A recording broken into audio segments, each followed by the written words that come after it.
పితా పుత్ర పవిత్ర ఆత్మ నామమున ఆమెన్.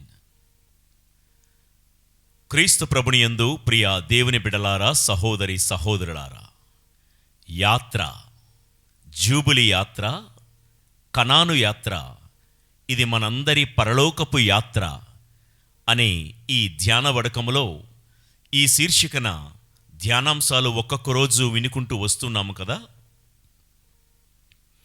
ఈరోజు 4వ రోజు. మన యాత్రలో మన గమ్యాన్ని, మన లక్ష్యాన్ని, మన గురిని మనం చేరాలి అంటే విడిచిపెట్టాల్సిందే.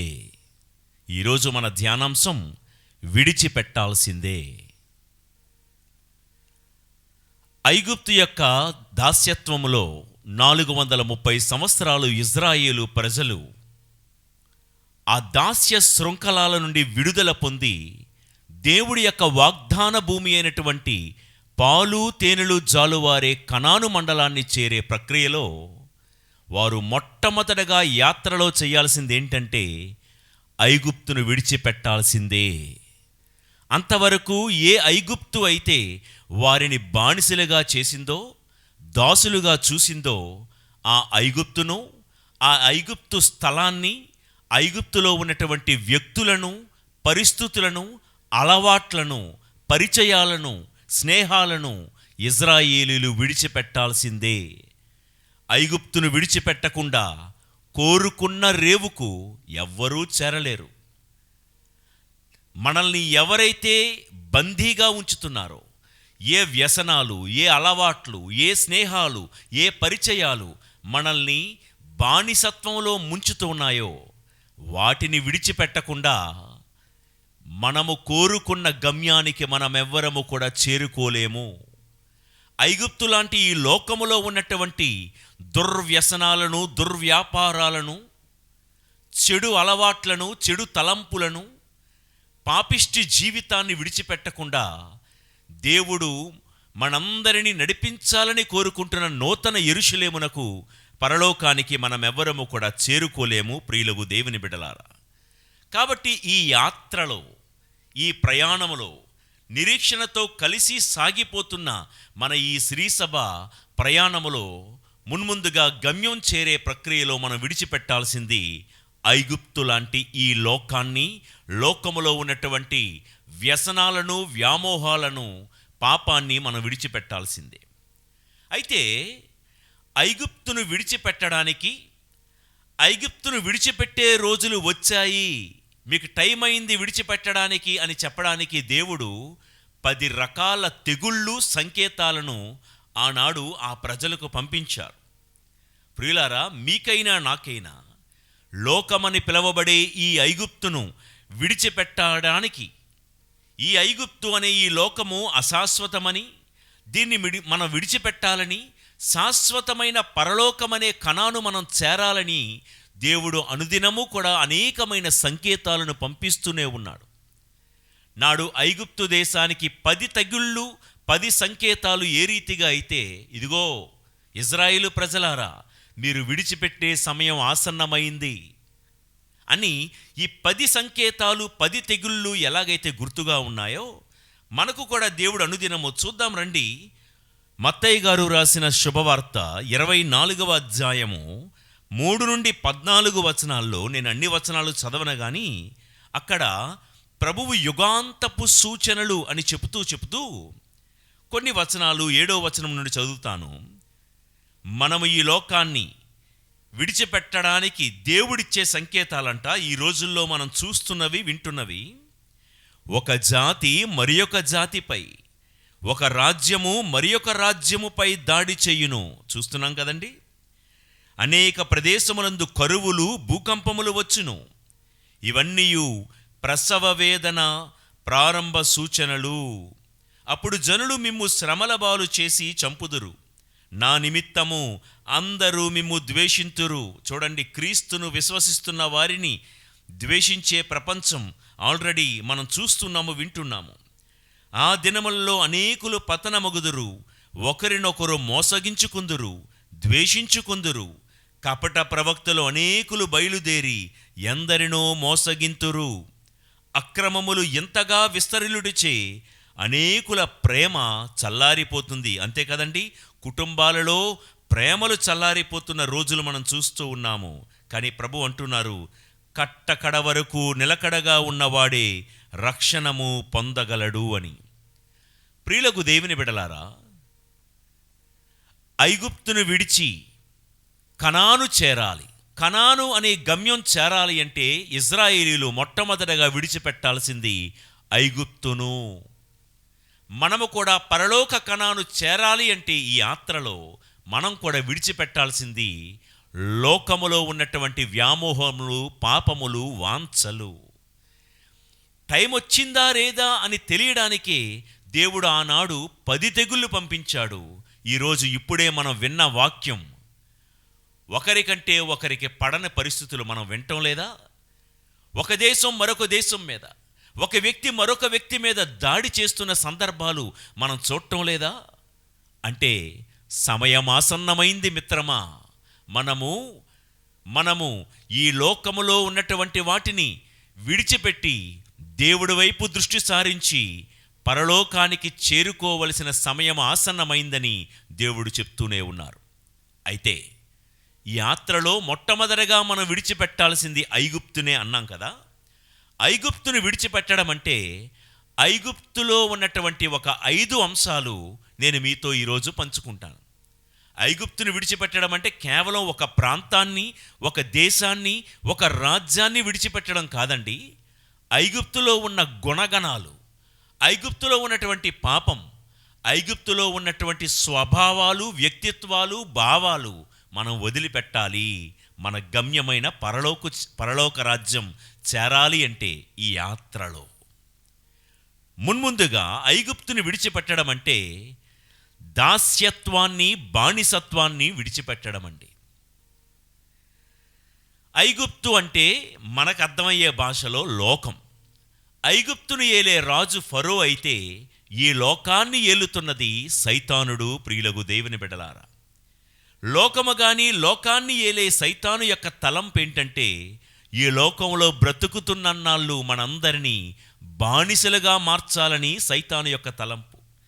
ఎలా సైతానుడు మనందరినీ బానిసలుగా మారుస్తుందంటే చూడండి, ఇర్మియా గ్రంథములో నుంచి ఒక చక్కటి మాట చదువుతాను. ఐగుప్తు గురించి ఏమని వ్రాయబడిందో. ఇర్మియా గ్రంథం 46వ అధ్యాయము 20వ వచనము. ఐగుప్తు మెరుగైన ఆవు వంటిది. ఇంకో భాషలో చెప్పాలంటే ఐగుప్తు అందమైన, ఆకర్షణీయమైన ఆవు లాంటిది అని. ప్రియులకు దేవుని బిడ్డలారా, ఐగుప్తంట అందంతో ఆకర్షించే ఒక ఆవు లాంటిది. అవును ప్రియులకు దేవుని బిడ్డలారా, లోకములో ఉన్న అందాన్ని చూడగానే ఆకర్షిస్తూ ఉంటుంది అందం. అసలు అందం అంటే ఇష్టపడిన వాళ్ళెవరు? అందమైన వ్యక్తిని చూసినా, అందమైన ప్రదేశాలు చూసినా, అందమైన వస్తువును చూసినా, అందమైన పుష్పాన్ని చూసినా ఇష్టపడింది ఎవరండి? అందానికి ఉన్న గుణం ఆకర్షణ. ఈ ఐగుప్తు ఏం చేస్తుందంట? ఐగుప్తు తన అందంతో ఆకర్షిస్తూ అందరినీ బానిసలుగా చేస్తూ ఉంది. వింటున్నారా ప్రియులారా? ఐగుప్తు ఈ లోకానికి సాదృశ్యం. ఈ లోకములో ఎంతో అందమైనవి ఉన్నాయి, అందమైన వస్తువులు ఉన్నాయి, అందమైన వ్యక్తులు ఉన్నారు. అందంతో ఆకర్షించి 10 మందిని బొట్టలో వేసుకొని మాయలో పడేసి బానిసలుగా చేసే మనుషులు కానీ, వ్యక్తులు కానీ మన మధ్య లేరు అని మనలో ఎవరైనా చెప్పగలమా? ప్రియులకు దేవుని బిడ్డలారా, ఐగుప్తులో ఉన్నటువంటి అందం మనుషులను ఆకర్షిస్తూ ఉంది, సంతోషపరుస్తూ ఉంది. అయితే ఈ అందం, ఈ ఆకర్షణ, ఈ సంతోషం కొంతకాలమే. ఆకర్షణ ద్వారా మనుషులను పడేస్తూ ఉంది. సంతోషాన్ని పంచినట్టే పంచి ఐగుప్తు మనుషులను పడేస్తూ ఉంది. పాపం కూడా అంతే ప్రియులకు దేవుని బిడ్డలారా.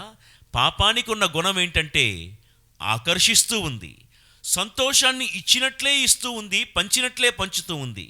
చివరికి లోబరుచుకొని అందరినీ బానిసలుగా చేస్తుంది పాపం. యాకోబు సంతానం అసలు ఐగుప్తుకు ఎందుకు వెళ్ళారు అని ఆలోచిస్తే, యాకోబు తన కుమారులు అనుకున్నారు, ఐగుప్తులో యోసేపు ఉన్నాడు కదా, మనవాడే మావాడే ఉన్నాడు కదా అని, యోసేపు ఉన్నాడు అని ఐగుప్తునకు యాకోబు అతని కుమారులు బయలుదేరారండి. ఐగుప్తులో ఉన్న యోసేపు అనే ఒక బంధం యాకోబును ఆకర్షించింది. అంతే ప్రియులకు దేవుని బిడ్డలారా, వారి జీవితంలో యోసేపు ఉన్నాడనే ఆకర్షణతో వెళ్ళారు. ఆ ఆనందం, ఆ సంతోషం కొన్నాళ్ళు ఒక 30-40 సంవత్సరాల పాటు ఆనందంగానే గడిపారు యాకోబు సంతానం. 30-40 సంవత్సరాల పాటు ఏ కరువు లేకుండా సమృద్ధిగానే బ్రతికారు. కానీ తర్వాత ఏం జరిగిందంటే, పలానా వ్యక్తి ఉన్నాడనే ఆకర్షణతో వెళ్ళారు. కానీ యోసేపు చనిపోయిన తర్వాత, యాకోబు చనిపోయిన తర్వాత, వారిని ఆదరించినటువంటి ఆ ఫరో చనిపోయిన తర్వాత ఐగుప్తీయులకు కష్టాలు ప్రారంభమయ్యాయి. ఎవరో ఉన్నారని ఆకర్షితులై వెళ్ళారు, సంతోషపడిపోదామని వెళ్ళారు. కానీ ఆ ఆకర్షణ కొంతకాలమే నిలబడింది. మిగతా రోజులన్నీ వీరిని బానిసలుగా మార్చింది. సుమారు 400 సంవత్సరాల పాటు. ప్రియులకు దేవుని బిడ్డలారా, నేను మీతో పంచుకుంటున్న మాట ఏంటంటే, ఐగుప్తు ఎలాగైతే మనుషులను ఆకర్షిస్తుందో తమ అందం ద్వారా, లోకం కూడా లోకములో ఉన్నటువంటి పాపము ద్వారా, మద్యపానము ద్వారా, వ్యభిచారము ద్వారా, జోదము ద్వారా, మాంత్రిక శక్తుల ద్వారా, సరదాలు, సంబరాలు, సంతోషాల ద్వారా, అనేక రీతుల్లో వ్యసనాల రూపంలో సైతానుడు ఈ లోకములో ఉన్నటువంటి ఈ లోకం మనల్ని ఆకర్షిస్తూనే ఉంది. లోకం పంచే ఈ ఆనందం తాత్కాలికమే, క్షణికమే. కానీ ఈ పాపం వలన వచ్చే ఫలితమైతే మాత్రం దీర్ఘకాలం ఉంటుంది. ప్రియులకు దేవుని బిడ్డలారా, తాను చెడిన కోతి వనమంతా చెరిచినట్లుగా ఎవరైతే ఆకర్షణకు లోనై ఈ లోకానికి బానిసలై, దాసోహమై, బానిసలై బ్రతుకుతున్నారో వారు చెడింది మాత్రమే కాకుండా తమ చుట్టూతా ఉన్న వారిని కూడా చెడిపేస్తూ ఉంటారు. ప్రియులకు దేవుని బిడ్డలారా, జ్ఞాపకం చేసుకుందాం.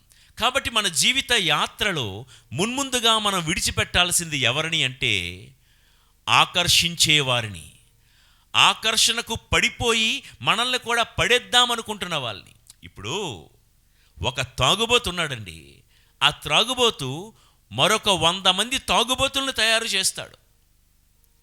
ఒక పొగ త్రాగేవాడున్నాడు, సిగరెట్ కాల్చేవాడున్నాడు, వాడు ఇంకొకడికి సిగరెట్ తాగడం నేర్పిస్తాడు. అసలు ఈ సిగరెట్ తాగడం అనేది ఎక్కడ ఆరంభమవుతుందో తెలుసా? అగ్గిపెట్టె దగ్గర ప్రారంభమవుతుందండి. ప్రియులకు దేవుని బిడ్డలారా, మన జీవిత ప్రయాణంలో కొంతమంది స్నేహాలు, పరిచయాలు ఒకవేళ తాము ఏదో ఒక పాపానికి ఆకర్షితులైపోతూ ఉంటారు, ఏదో ఒక వ్యక్తికి, వ్యవస్థకు ఆకర్షితులైపోతూ ఉంటారు. వారి పడింది చాలదు అన్నట్లు మనల్ని కూడా ఆ ఊబిలోకి లాగే ప్రయత్నం చేస్తూ ఉంటారు. ఈ యాత్రలో నంబర్ 1 మనం చేయాల్సింది ఏంటో తెలుసా? ఐగుప్తుని విడిచిపెట్టాల్సిందే. అంటే ఐగుప్తులో ఉన్నటువంటి దాస్యత్వాన్ని, బానిసత్వాన్ని విడిచిపెట్టాల్సిందే. నేను చెప్తున్న మాట ఇదే ప్రియులకు దేవుని బిడ్డలారా. మనల్ని దాసులుగా, బానిసలుగా చేసేదేంటో తెలుసా? అందాన్ని ఎర్రగా వేసి, ఆకర్షించి, సంతోషాన్ని పంచినట్టే పంచి, క్షణకాలపు ఆనందం కోసం శాశ్వతముగా మనల్ని బానిసలుగా మార్చే ఏ వస్తువు నుండైనా, ఏ ప్రదేశము నుండైనా, ఏ వ్యక్తుల నుండైనా మనము విడుదల పొంది, వారిని విడిచిపెట్టి మనము మన గమ్యములో ముందుకు సాగిపోవలసిందే. ప్రశ్నించుకుందాం, నా ఈ ప్రయాణంలో, నా ఈ యాత్రలో ఐగుప్తు లాంటి వ్యక్తుల్ని నేను వదిలిపెట్టానా? ఐగుప్తు లాంటి ప్రదేశాలను, ప్రాంతాలను నేను విడిచిపెట్టానా? నన్ను బానిసగా చేసే వ్యక్తుల్ని, పరిచయాలను, స్నేహాలను, వ్యసనాలను, అలవాట్లను నేను విడిచిపెట్టానా? ప్రియులకు దేవుని బిడ్డలారా, ఇంకా మనము ఎవరికైనా తొత్తుగా, బానిసగా బతుకుతూ ఉంటే, ఏ వస్తువుకైనా ఇంకా మనము బానిసలుగా బ్రతుకుతూ ఉంటే, ఇంకా మన యాత్రలో ఐగుప్తును విడిచిపెట్టలేనట్లే లెక్క.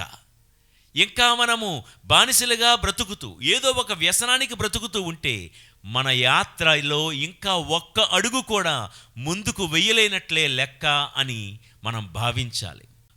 ఆ ఒక యువకుడితో ప్రభు చెప్పే మాట ఏంటంటే తెలుసా, నీవు దేవుని రాజ్యానికి ఎంతో దూరంలో లేవు అని. మన మాట ఏంటి ప్రియులకు దేవుని బిడ్డలారా? అడుగు వేశామా? మనం విడిచిపెట్టకుండా అడుగు ముందుకు వెయ్యలేము. మనమందరము మన విశ్వాస యాత్రలో అబ్బో నేను 40, 50, 60 సంవత్సరాలు విశ్వాసంలో అడుగులు ముందుకు వేసేస్తున్నాను, గమ్యానికి చాలా దగ్గరలో ఉన్నాను అని మనం అనుకుంటున్నామేమో. ఐగుప్తును విడిచిపెట్టకుండా మనము ఎన్ని అడుగులు వేసినా గమ్యానికి చాలా దూరంలో ఉన్నట్టే ప్రియులకు దేవుని బిడ్డలారా.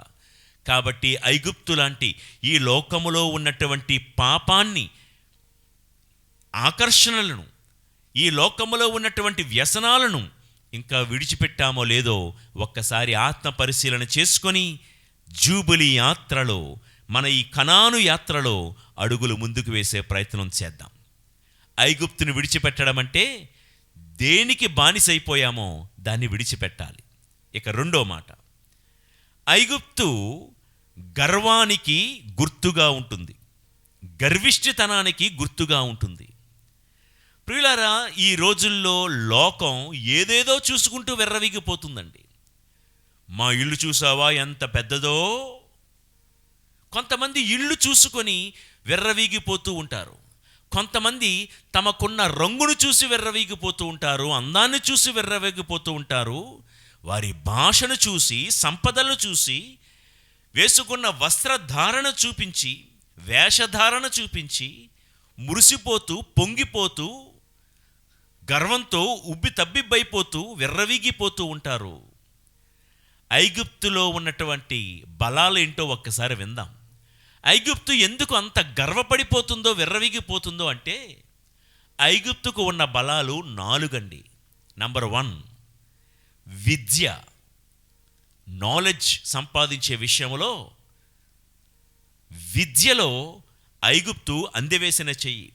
మోషే గురించి మనం విన్నప్పుడు మోషే ఐగుప్తులో సకల విద్యల్లో ప్రావీణ్యత పొందినవాడు అని మనం వింటాం. అంటే సకల విద్యల్లో ప్రావీణ్యత ఇచ్చేది ఐగుప్తు. విద్యలో వాళ్ళు టాప్లో ఉంటారండి, ఈజిప్టు. ఇక రెండోది వైద్య రంగంలో వారికి ఉన్న టెక్నాలజీ ఎవరు అందుకోలేరండి. ఆ రోజుల్లోనే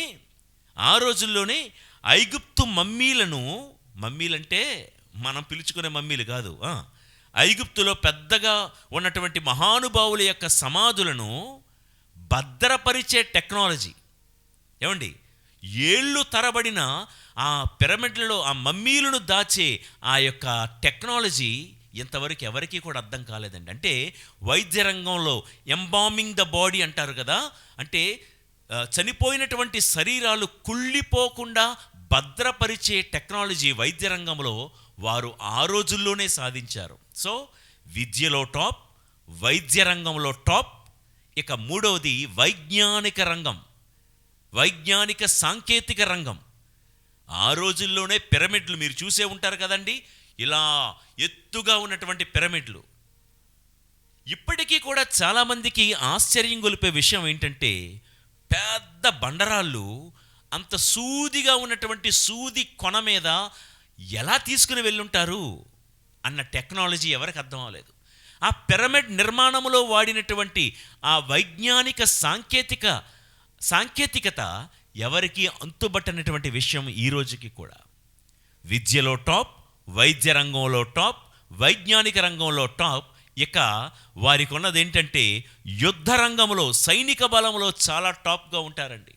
ఎందుకంటే ఐగుప్తులో మేలుజాతి గుర్రాలు లభిస్తాయంట, మేలుజాతి గుర్రాలు. కాబట్టి ఐగుప్తీయులు అనుకుంటారు వారి గర్వానికి కారణం ఏంటంటే మేము విద్యలో అందెవేసిన వాళ్ళం, వైద్యలో మేమే టాప్, వైద్య రంగంలో, వైజ్ఞానిక సాంకేతిక రంగాల్లో మేమే టాప్, ఇక సైనిక బలం కూడా మమ్మల్ని కొట్టేవారే లేరు.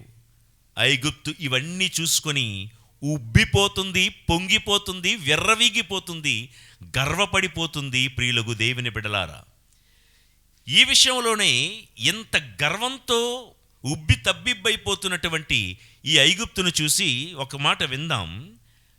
నిర్గమకాండం 18వ అధ్యాయం 11వ వచనములో ఐగుప్తు నుండి విడుదల పొంది వచ్చిన తర్వాత మోషేతో తన మామయ్య అయిన యిత్రో ఈ రీతిగా మాట్లాడుతున్నారు. ఆ మాట విందామండి. ఇజ్రాయేలీయులను అహంకారముతో హింసించియున్న ఐగుప్తీయులను అణచివేసిన యావే దేవాది దేవుడని నేడు తెలుసుకొంటిని. ఏంటంటున్నాడండి యిత్రో ఏ రోజు ఐగుప్తుకు వెళ్ళుండడు, కానీ విని ఉంటాడు. ఏమంటున్నాడంటే, ఇజ్రాయేలీయులను అహంకారముతో హింసించి ఉన్న ఐగుప్తీయులను. అంటే యిత్రో మాటల అర్థం ఏంటంటే, ఈ ఐగుప్తీయులకి ఏముందంట?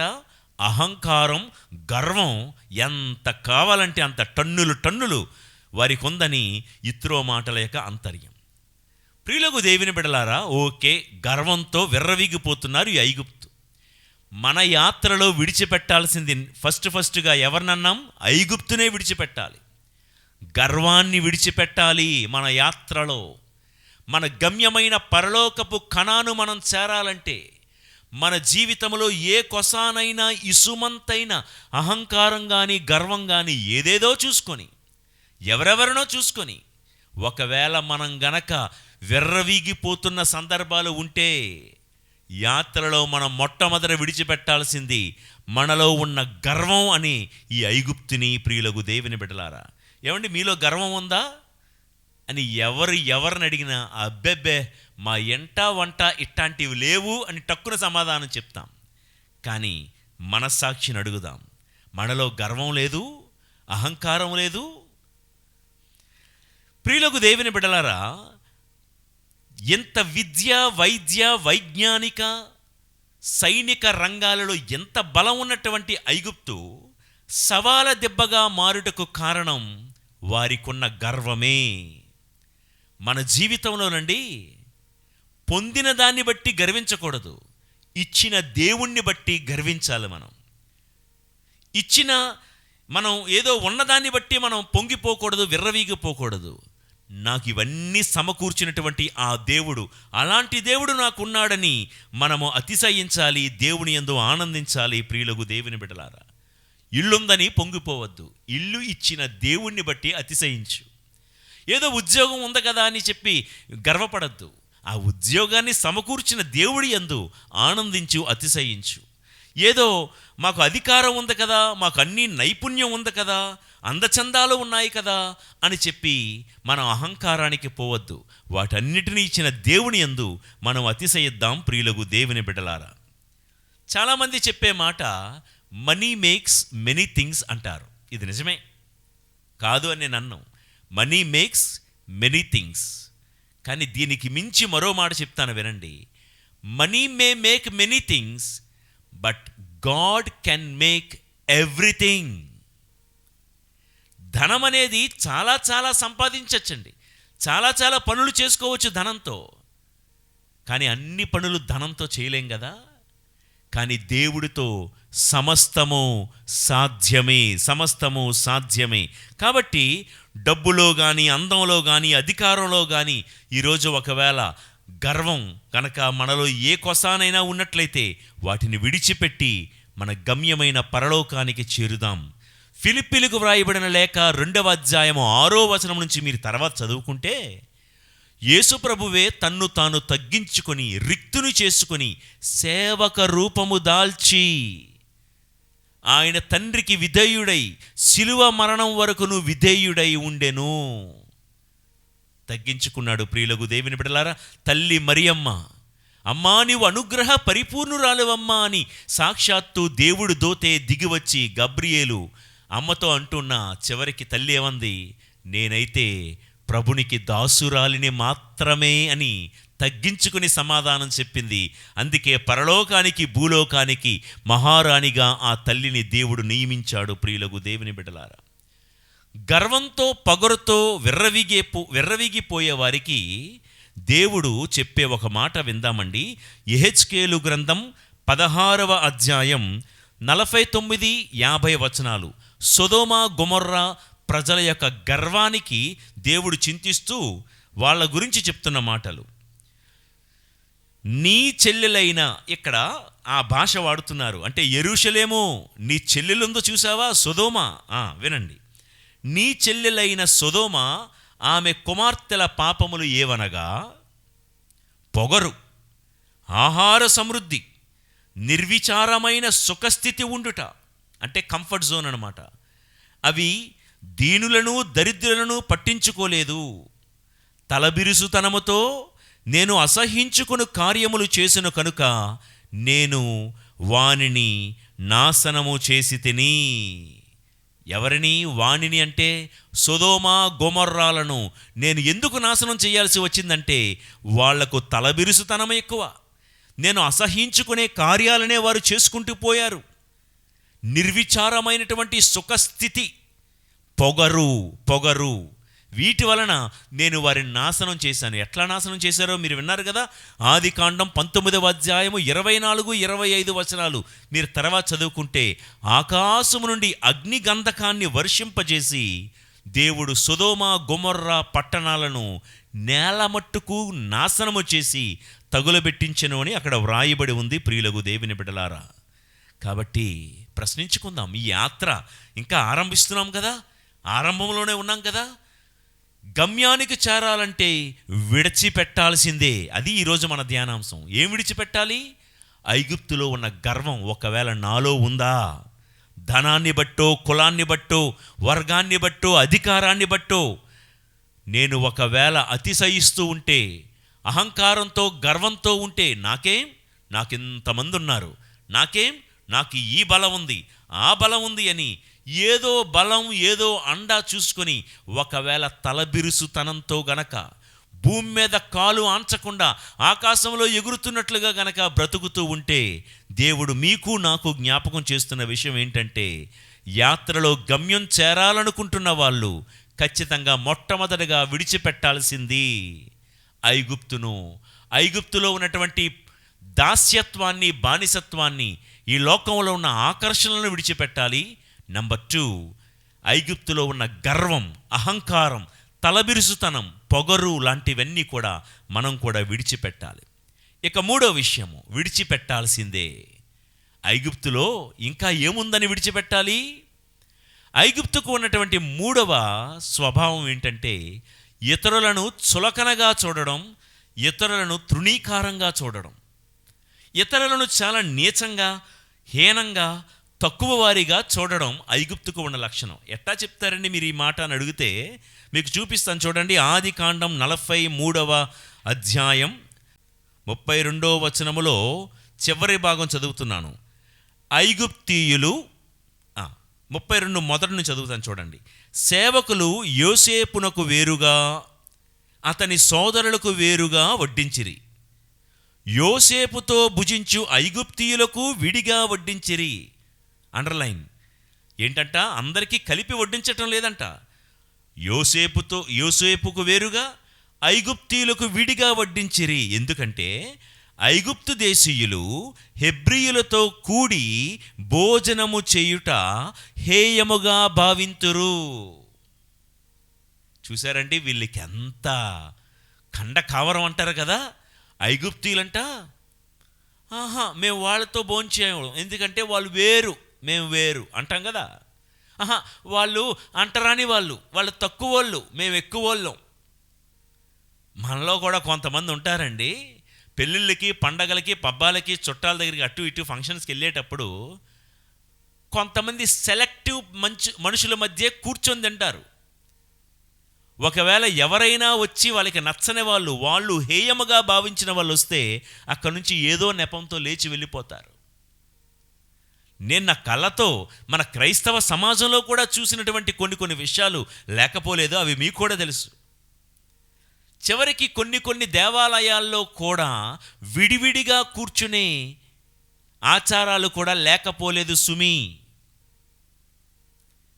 ఐగుప్తులో ఏముందంట?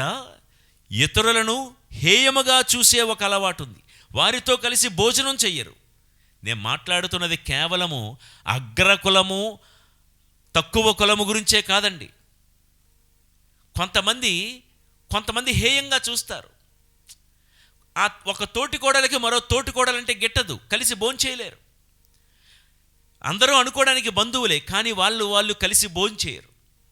లోపల ఏవో పగలు, ప్రతీకారాలు, ఏవేవో కల్మషాలు పెట్టుకొని. భోజనం మాట ఎందుకండి, ఉన్నమాట చెప్తాను, ఏమనుకోకండి. కొన్ని దేవాలయాల్లో 2-3 ఆరాధనలు, దివ్యబలి పూజలు ఉంటే మొదటి ఆరాధనకి ఈవిడ వెళ్తే ఆవిడ వెళ్తున్న పూజకు వీళ్ళు వెళ్లకుండా రెండో పూజకు వెళ్ళే వాళ్ళు లేరందామా మన మధ్యలో? ఎందుకండి మీరు అందరూ కలిసి వెళ్ళటం లేదు ఆరాధన కంటే? ఎందుకండి వెళ్ళి అనవసరంగా ఆవిడ ముఖం చూడాల్సి వస్తుంది అంటారు కొంతమంది.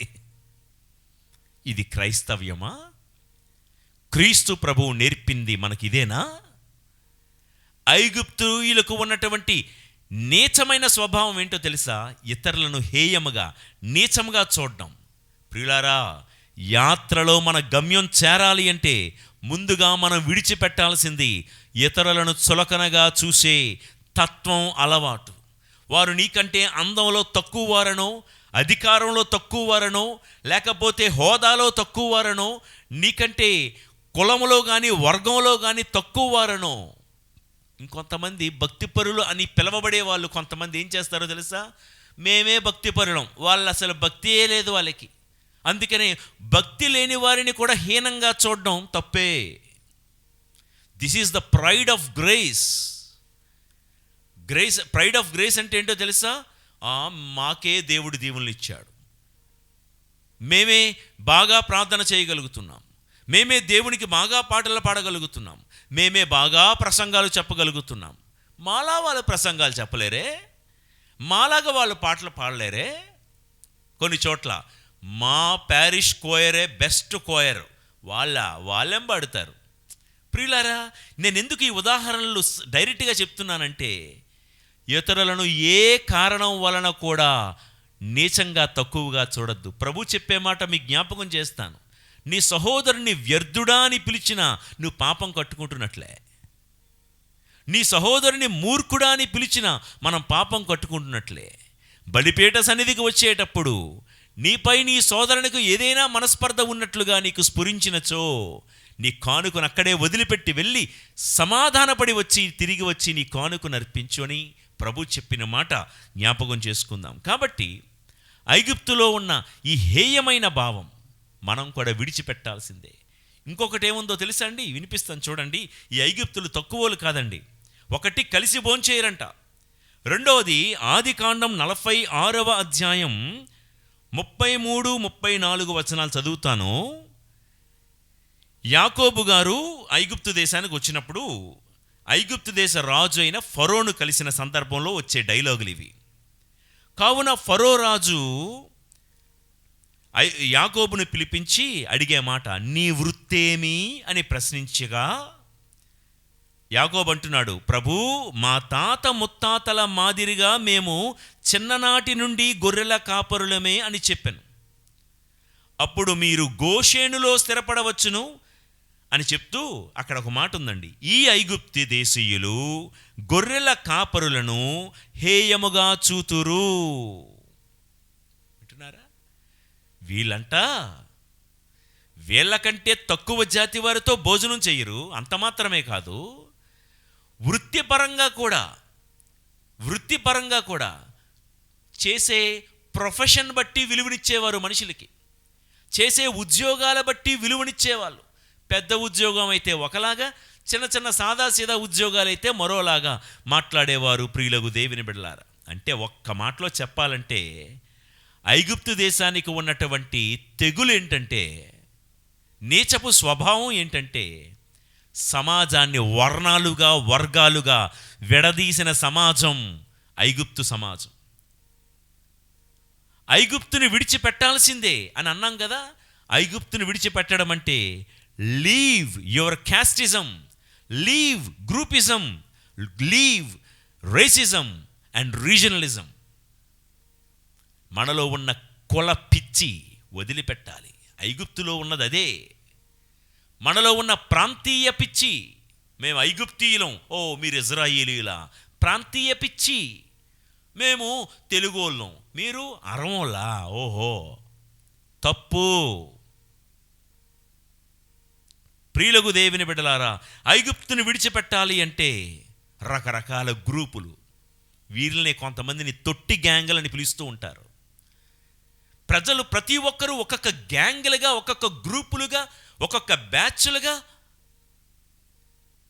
సంఘములో, శ్రీసభలో గ్రూప్స్ లేవు అన్న వాళ్ళు ఎవరైనా ఉన్నారా అండి? రకరకాల గుంపులు గుంపులుగా మారిపోయి కులాల పేరిట, ప్రాంతాల పేరిట, భాషల పేరిట, వర్గాల పేరిట ఐగుప్తుని విడిచిపెట్టడం అంటే, ఐగుప్తు వాళ్ళు ఉన్నటువంటి నీచమైన వంకర లక్షణం ఏంటంటే మేమే గొప్ప, వేరే వాళ్ళు తక్కువ, హేయము అని ఎవరినైనా చులకనగా చూసే ఆ వెటకార భావం. ప్రియులారా, సంఘాన్ని కులాల మీద కడితే ఆ సంఘాలు కూలిపోతాయి. సంఘాన్ని క్రీస్తు అనే పునాది మీద నిర్మించిన సంఘాలే జడివానులు వచ్చిన, పెనుగాలులు వీచిన నిశ్చలంగా, స్థిరంగా, దృఢంగా ఉంటుంది. ప్రియులకు దేవుని బిడ్డలారా, విన్నారు కదా, ఐగుప్తీయులకు ఉన్న ఇంకో స్వభావం ఏంటంటే గొర్రెల కాపరులను హేయంగా. ప్రపంచంలో వింటున్నారు మీరు అక్కడక్కడ కొంతమంది, మీరు గొర్రెలు, గొర్రె బ్యాచ్ అంటున్నారు. అంటే గొర్రెల కాపరి అయినటువంటి యేసు ప్రభువును హేయంగా మాట్లాడుతూ ఎగతాళి చేస్తున్నారు. మనకు పని లేదన్నట్టు వాళ్ళతో పనిగట్టుకొని ఆర్గ్యుమెంట్కు దిగుదామా, వాగ్వివాదాలకు దిగుదామా? కీర్తనల గ్రంథం 1వ కీర్తనలో ఏం రాయబడి ఉందంటే తెలుసా? ప్రభువుని వేలాకోలము చెయ్యు వారితో చేతులు కలపకుండా వారికి దూరంగా ఉండు, అటువంటి నరుడు ధన్యుడు.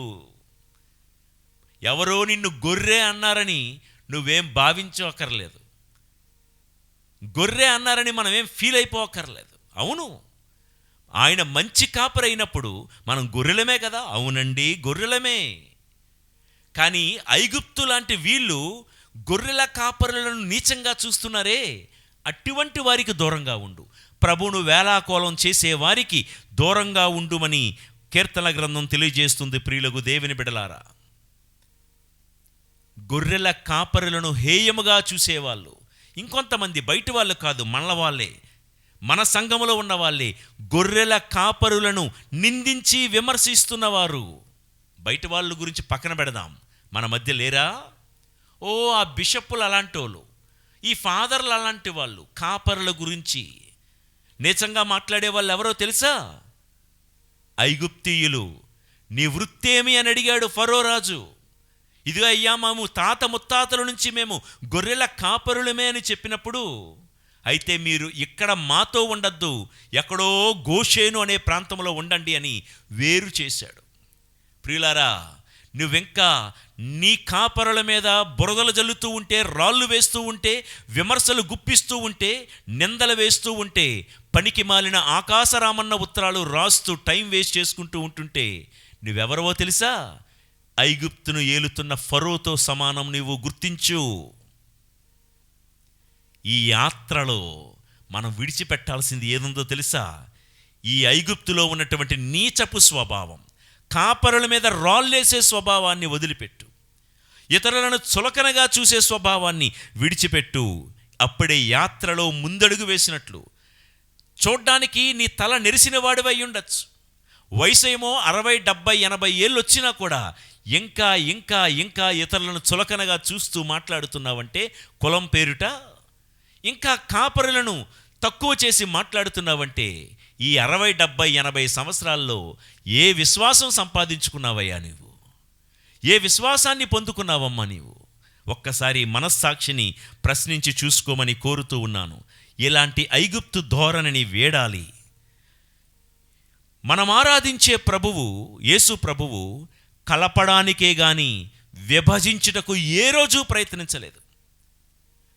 సమరియా అనే ప్రాంతాన్ని అందరూ వేరుగా చూస్తుంటే ఆ సమరియా ప్రాంతాన్ని కూడా కలుపుకొని వెళ్ళాడు ఆయన.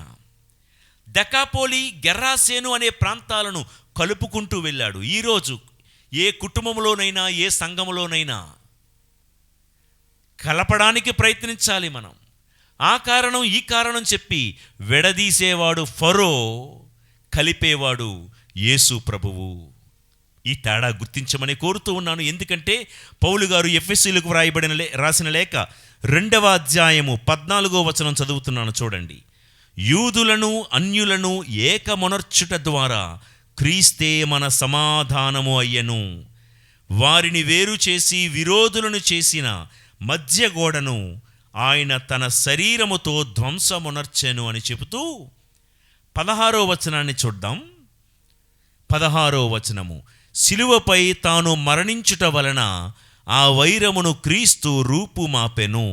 ఆయన 2 జాతులను ఏకమునర్చి మరలా దేవుని దరికి చేర్చెను. క్రీస్తులా ఉండాలండి.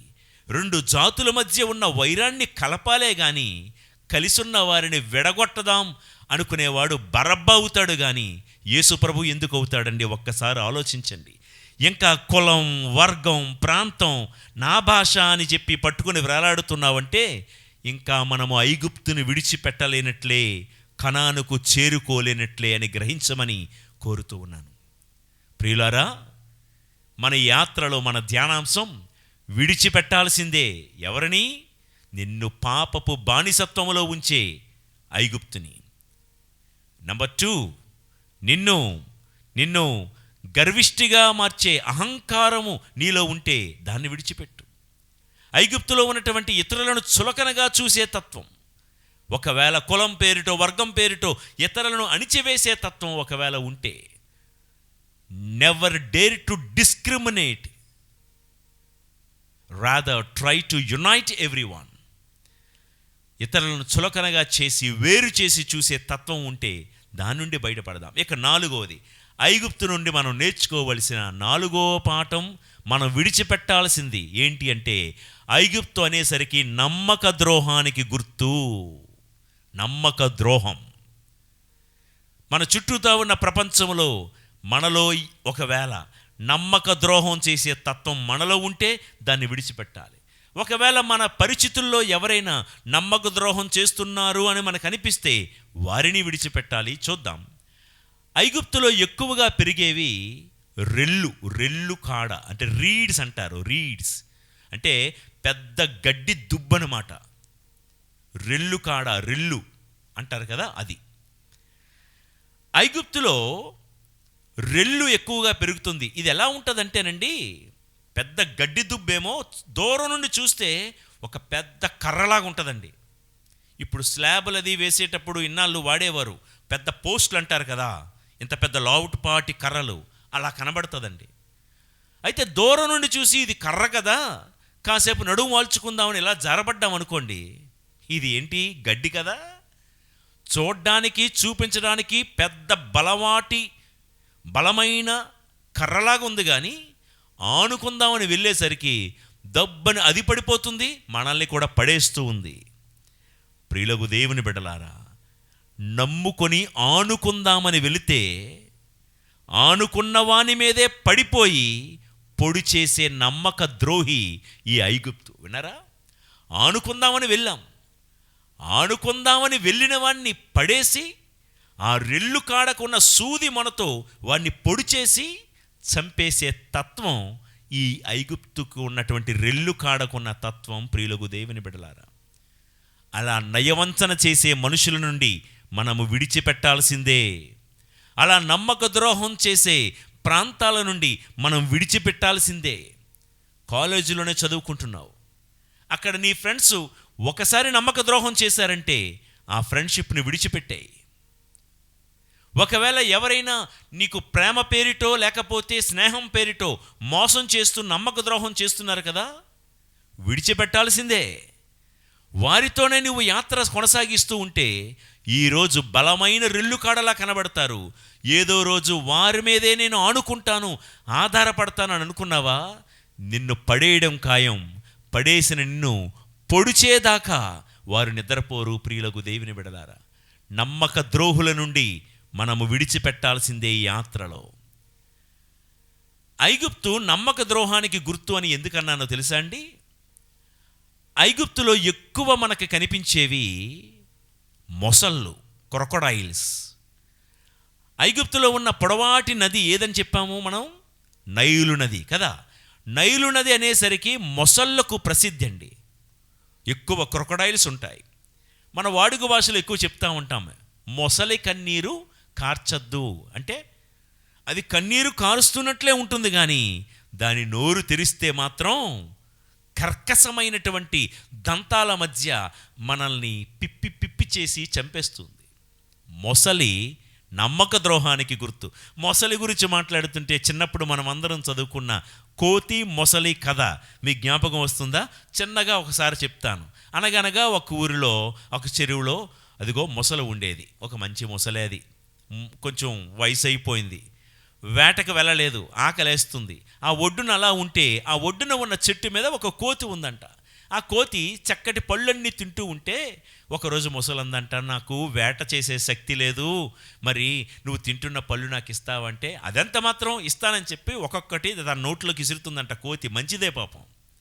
ఇలా వీళ్ళిద్దరి మధ్య కూడా స్నేహ సంబంధం కుదిరి చెట్టు దగ్గరికి వెళ్ళిన ప్రతిసారి ఆ కోతి పళ్ళు ఇవ్వడం, ఈ పళ్ళు తిన్నటువంటి మొసలి కోతిని తన వీపు మీద ఎక్కించుకుని చెరువులో అలాగ బోట్ షికారు చేసినట్లుగా అలా తిప్పడం, వీరి మధ్య స్నేహం అలా సాగుతుంది.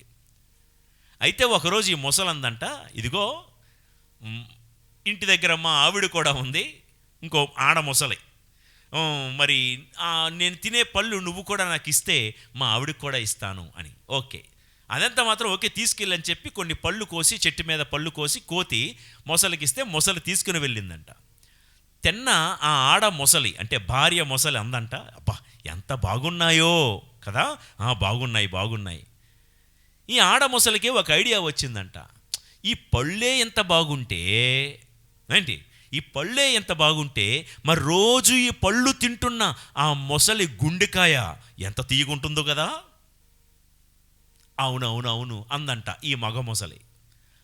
నువ్వేం చేస్తావో నాకు తెలీదు, రోజు ఈ పళ్ళు తింటున్న ఆ కోతి యొక్క గుండెకాయ నేను తినాలి. అదెట్ట అవుతుంది, నేను ఎందుకంటే మేమిద్దరం మంచి ఫ్రెండ్స్, రోజు షికారికి వెళ్తాము, అది పళ్ళు కోస్తేనే నేను తింటున్నాను, నీకు తెచ్చాను అంటే ఇంకా ఈ ఆడ ముసలి అలిగిందంట. ఇంకా పోరు మీకు తెలిసిందే కదా, తెస్తావా సస్తావా అని అలిగి కూర్చుందంట.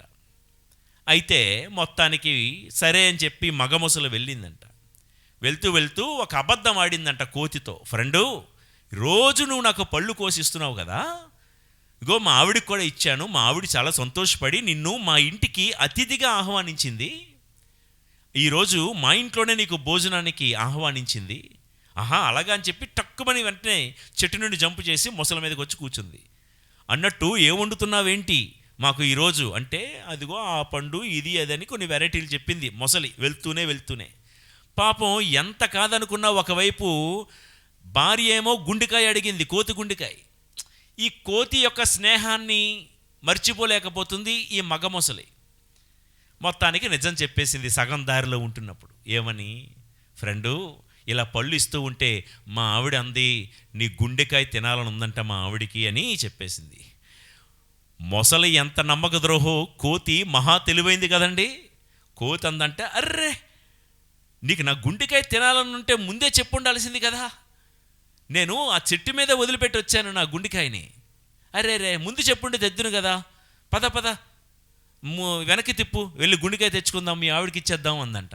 అర్రే అవునా, నేను ఒకటి బుద్ధి లేని దాన్ని, నేను ముందే చెప్పలేదు నీతో, సరే అని చెప్పేసి ఈ మొసలు కూడా మళ్ళా తిప్పి ఆ చెట్టు ఒడ్డుకు చేరిందో లేదో చటుక్కున మొసలి వీపు మీద నుండి గెంతి చెట్టు మీదకి వెళ్ళిపోయి కోతి అంటుందంట, వేటాడలేను, ఆకలితో ఉన్నాను, మకమకలాడిపోతున్నానంటే నేను తినకపోయిన పళ్ళు నీకోసం కోసి నేను పెట్టాను, నీకు పెట్టాను, మీ ఆవిడికి పెట్టాను, మీ ఇద్దరూ కలిసి నన్ను చంపేసి నా గుండెకాయ తిందాం అనుకుంటారా?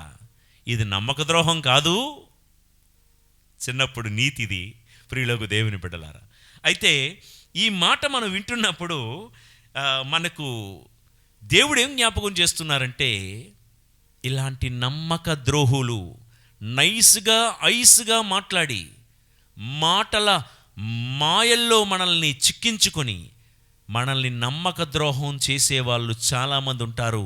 అటువంటి నమ్మక ద్రోహులను విడిచిపెట్టాల్సిందే అని ప్రభు మనందరినీ కూడా కోరుతూ ఉన్నారు. నిన్ను నమ్మిన వారిని ఏనాడు నువ్వు నమ్మించి మోసం చేయకు. పలానా వాళ్ళు నిన్ను నమ్ముతారు, కోతి మొసల్ని నమ్మినట్లుగా నమ్ముతారు. వారిని ఏ రోజు నువ్వు మోసం చేయకు. మోసం చేస్తూ బ్రతుకుతే నీవు నీటి తరపు యోధా ఇస్కారియోతువే కదా. ప్రియులకు దేవుని బిడ్డలారా, మనల్ని నమ్మిన వారిలో ప్రథముడు యేసే. ఒకప్పుడు తనను హింసించినటువంటి సౌలును కూడా నమ్మి పౌలుగా మార్చుకున్నాడు. నమ్మిన యేసును నమ్మక ద్రోహం చెయ్యొద్దు. నమ్మక ద్రోహం అనేది మనలో ఏదైనా ఉంటే, ప్రియులకు దేవుని బిడ్డలారా, మీ స్నేహితుల్ని ఏనాడు నమ్మక ద్రోహం చేయొద్దు. మనలో ఉన్న నమ్మక ద్రోహాన్ని, అంటే ఒడ్డు చేరాక తెప్ప తగలేయడం అంటారు చూసారా, అట్లా మన అవసరం అయిపోయింది కాబట్టి ఇక వారితో ఫ్రెండ్షిప్ ఓకే ఫినిష్డ్, వారిని వదిలేయడం, యూజ్ అండ్ త్రో, అలాంటి రిలేషన్షిప్ వద్దండి. ప్రభువు అదే అంటున్నాడు, నీలో అలాంటి తత్వం ఉంటే దాన్ని వదిలితేనే కానీ నువ్వు యాత్రలో అడుగు ముందుకు వేయలేవు. ఇక చివరిగా ఐగుప్తును విడిచిపెట్టడం అంటే, ఐగుప్తు పాపిష్టి బ్రతుకు గుర్తండి. పాపిష్టితనానికి, పాపపు బ్రతుకునకు గుర్తుగా ఉంటుంది ఐగుప్తు. ప్రియులకు దేవుని బిడ్డలారా, సహోదరి సహోదరులారా, ఆమోసు గ్రంథం 9వ అధ్యాయము 8వ వచనము ఒక్క మాట చదువుతాను. ప్రభుడునైన నేను పాపభూయిష్టమైన ఇజ్రాయేలు రాజ్యమును పరీక్షించి చూచుచున్నాను. నేను దీనిని భూమి మీద నుండి తుడిచిపెట్టుదును. దేవుడికి ఏం నచ్చదంటండి? పాపభూయిష్టమైనటువంటి ఆ వ్యక్తిత్వం దేవుడికి నచ్చదంట. ప్రియులకు దేవుని బిడ్డలారా, ఐగుప్తులో పాపిష్టి బ్రతుకు ఎందుకు ఉందని నేను చెప్పానో తెలుసా? మీకు అందరికీ తెలిసిందే. ఆదికాండం 12వ అధ్యాయము 12 నుండి 14 వచనాల్లో ఏముందంటే, అబ్రహాము ఐగుప్తు దేశానికి వెళ్ళాడు. వెళ్ళినప్పుడు సారా చాలా అందగత్తి కదా. సారాతో చెప్తున్నాడు, ఇదిగో సారా, నువ్వు చూస్తే చాలా అందగత్తివి. ఈ ఐగుప్తు దేశంలో ప్రజల యొక్క వెకిలి చేష్టలు, పోకిరీ చేష్టలు చూస్తూ ఉంటే నీ అందాన్ని చూసి వాళ్ళు ఊరకనే ఉండే టైపు కాదు. నువ్వు ఒకవేళ నేనే నీ పెనిమిటిని అని చెబితే నన్ను చంపి నిన్ను వశపరుచుకొని నిన్ను ఎత్తుకెళ్ళిపోతారు అని అబ్రహాము సారాతో అన్నాడంటే, ఐగుప్తు దేశంలో ఏముందన్నమాట? పరాయివాడి భార్యకు రక్షణ లేని దేశం ఐగుప్తు దేశం. సాక్షాత్తు ఐగుప్తు దేశానికి ఉన్న రాజే సారాను ఎత్తుకుపోయాడంటే, కిడ్నాప్ చేసుకొని తీసుకుపోయాడంటే, యథా రాజా తథా ప్రజ. రాజే ఎలా ఉన్నాడంటే పాపిష్టి బ్రతుకుతూ, ఇక ఆ ఊర్లో ప్రజలు ఎలా ఉన్నారో ఒక్కసారి ఊహించుకోండి. పొందు కోసం, అంటే పరాయివాడి యొక్క భార్యను పొందడం కోసం ఆ స్త్రీ యొక్క భర్తను కూడా చంపడానికి వెనకాడిన వాళ్ళు వింటున్నాం కదండి, వింటున్నాం కదా. ప్రియుడితో కలిసి భర్తను చంపిన భార్య, వినలేదా? అంటే ఐగుప్తు దేశం ఎలాంటిదంట? పరాయి స్త్రీకి రక్షణ లేదు. ఒక స్త్రీకి రక్షణ లేదు. ఒకరి మాన ప్రాణాలకు రక్షణ ఇవ్వలేని దేశం ఐగుప్తు దేశం.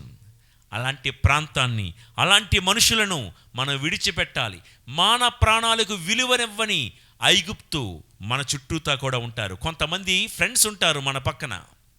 అటుగా అమ్మాయి వెళ్ళిపోతూ ఉంటే ఆ అమ్మాయి యొక్క మాన ప్రాణాలకు విలువనివ్వకుండా, ఆమె యొక్క శీలానికి విలువనివ్వకుండా వ్యంగ్యమైన బూతు పదాలతో, డబల్ మీనింగ్లు వచ్చే జోకులతో అమ్మాయిల్ని కామెంట్ చేస్తూ ఉంటారు. అబ్బాయిలు కొంతమంది అమ్మాయిలు కూడా అబ్బాయిలను అలా కామెంట్ చేస్తారా? ఏమో నాకు తెలియదు. ఒకవేళ అబ్బాయిలు అమ్మాయిల్ని కామెంట్ చేసినా, అమ్మాయిలు అబ్బాయిల్ని కామెంట్ చేసినా దేవుడు మెచ్చడు. ఇది పాపభూయిష్టమైన ఐగుప్తు అనేటువంటిది ఒకవేళ మనలో ఉంటే, ఒక స్త్రీకి రక్షణ లేని ఆ సమాజం, ఆ వ్యక్తిత్వం మనలో ఉంటే, ఐగుప్తీయులు అబ్రహాము భార్య, పరాయివాడి భార్యను చూసి మోహించారు, కామించారు. ప్రభు చెప్పే మాటలు జ్ఞాపకం చేసుకోండి. నీవు పర స్త్రీని కామేచ్ఛతో ఊహించుకున్నా అది పాపమే. పరపురుషుణ్ణి కామేచ్ఛతో ఊహించినా అది తప్పే. నువ్వు ఆమెతో వ్యభిచరించినట్లే అని ప్రభు చెప్పారు.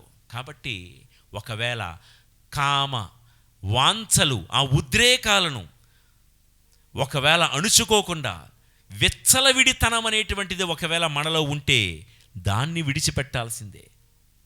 ఐగుప్తు దేశంలో ఏముందో తెలుసా?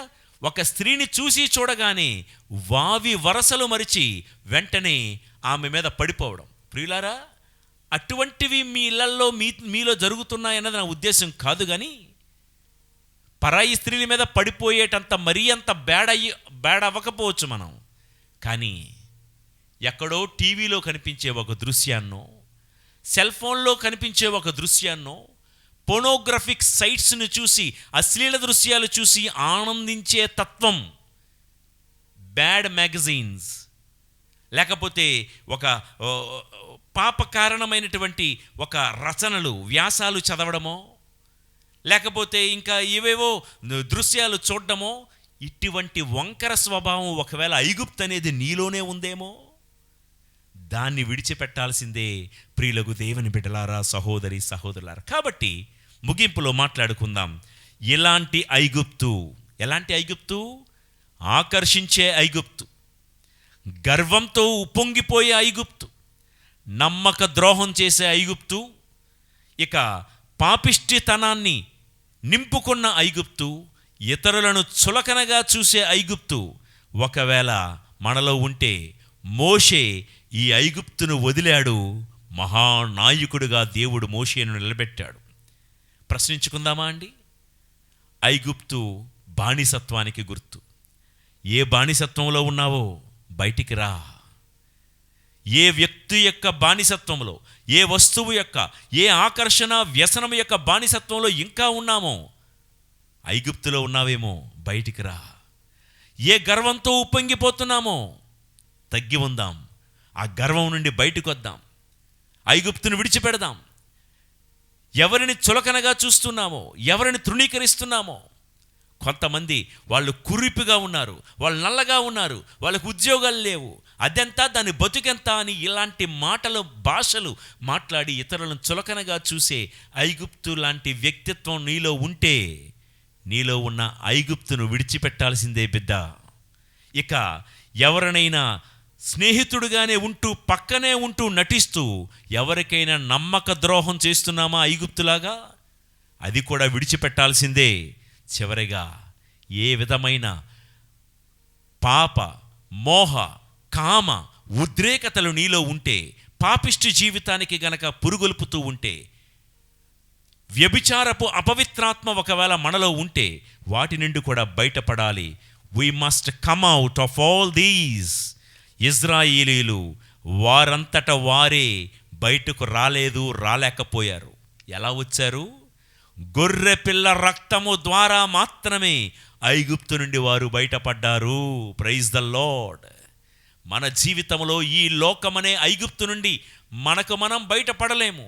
లోక పాప పరిహారార్థం ఈ లోకానికి దేవుడి గొర్రె పిల్లగా వచ్చినటువంటి ఆ క్రీస్తు శిలువ మీద చిందించిన ఆ గొర్రె పిల్ల రక్తము ద్వారా మాత్రమే ఈ లోకమనే ఐగుప్తును మనమందరము విడిచిపెట్టి ఈ యాత్రలో మనము పరలోక కనానుకు చేరుకోగలము. ప్రియులకు దేవుని బిడలారా, మన ఈ ప్రయాణములో, మన ఈ ప్రయత్నములో దేవాది దేవుడు ఈ యాత్రలో మనతోనే ఉంటూ మన ముందుండి మనల్ని నడిపించి గమ్యానికి చేర్చుదురుగాక.